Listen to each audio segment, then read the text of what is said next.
and welcome to this video on sequences and series. In this video, we're having a look at the quadratic sequence and we're just doing an exercise.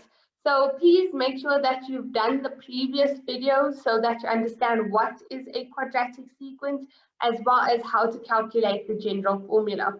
So the first question over here says to complete the next three terms. Before we do, we have to determine the common differences. So what we're going to do is calculate. So 3 over 2 minus 3 over 2 is 3 over 2. 11 over 2 minus 3 over 2 3 is 5 over 2.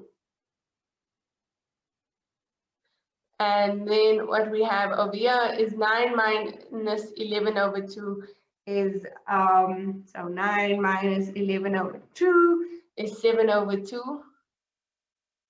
And finally, 27 over 2 minus 9 over 2 is 9 over 2. Okay, so now what we want to do is we can see that our first differences aren't the same, so we go ahead and calculate our second difference. So 5 over 2 minus 3 over 2 is 2 over 2, which is 1. 7 over 2 minus 5 over 2 is 1, and 9 over 2 minus 3 over 2 again is 1. So we do see that we do have a quadratic sequence, and each time the second difference is 1. So if we want to complete the next three terms, we know for the next one, you can see the pattern. We added 3 over 2, 5 over 2, 7 over 2. So the next one, we're going to add 11 over 2. So 27 over 2 plus 11 over 2 is 19. And then the next term, we're going to add 13 over 2. So this plus 13 over 2 is 51 over 2. And then finally, to get the next term, we're going to add 15 over 2. So can you see the pattern? Okay, so plus 15 over 2, and we get 33. Okay, so that's the next three terms. They are 19, 51 over 2, and 33.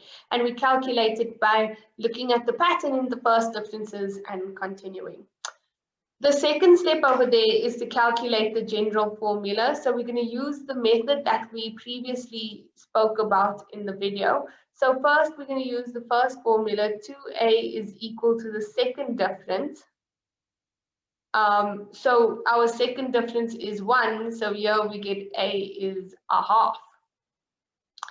Then we use our second formula, which is 3a plus b is equal to T2 minus T1. So our a value we have is a half, b is what we're solving for, and T2 minus is 3 over 2. So we have 3 over 2 plus b is equal to 3 over 2. So finally we have b is 3 over 2. Is 0. Is 0. And then finally, we use our last formula, which is a plus b plus c is equal to our first term. A we have is a half, b is 0, and c is what we're solving to, and our first term is 3 over 2.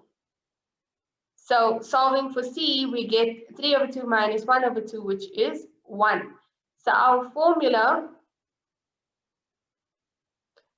is Tn is equal to an squared plus bn plus c.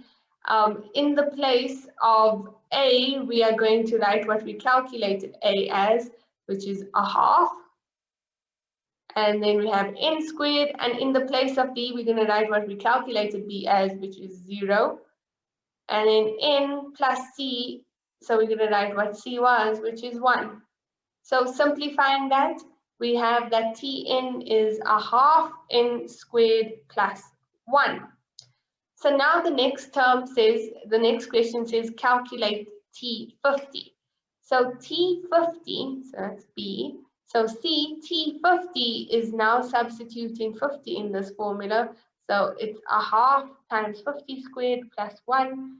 So that is a half times 50 squared plus 1. And so it's 1251. So that's T50.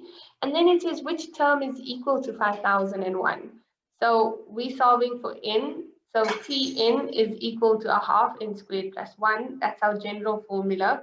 We want to know which one is 5001. So we're solving for n. What we can do is we can take everything over to one side. So this is 1/2 n squared minus 5000. And then we can multiply everything by 2 or divide by 1/2. So we get n squared minus 10,000. And then this is the difference of two squares. This one here we can write as n minus 100 times n plus 100. So n is equal to 100 or n is equal to minus 100. Obviously, this answer makes no sense. So our answer is n. It is the 100th term. Okay, I hope that you've understood this example, and please watch our other videos for more exercises. Thank you. Bye.